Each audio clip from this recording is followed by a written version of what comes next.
প্রভাবশালী পরিবারের বিয়ের জমকালো আয়োজনে হরহামেশাই দেখা মেলে বলি তারকাদের। সম্প্রতি দিল্লির এক বিয়েতে হাজির হন শাহরুখ খান। আলো ঝলমলে সেই মঞ্চে বেশ অস্বস্তিতে পড়েন বলি বাদশা। মঞ্চে কনের পাশে দাঁড়িয়ে অভ্যর্থনা জানাচ্ছিলেন শাহরুখ।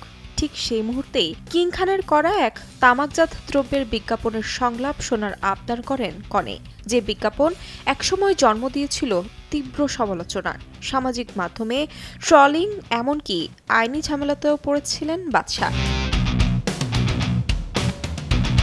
এদিকে কনের বারবার অনুরোধে খানিকটা অপ্রস্তুত হলেও শেষ পর্যন্ত জবাব দেন শাহরুখ। রসিকতার সুরে বলেন, এই সংলাপ বললে ফি লাগে, বাবাকে গিয়ে বলো।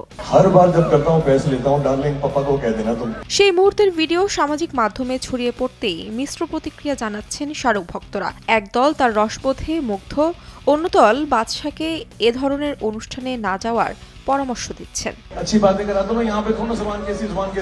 তাহমিনা তন্নি, সময় সংবাদ।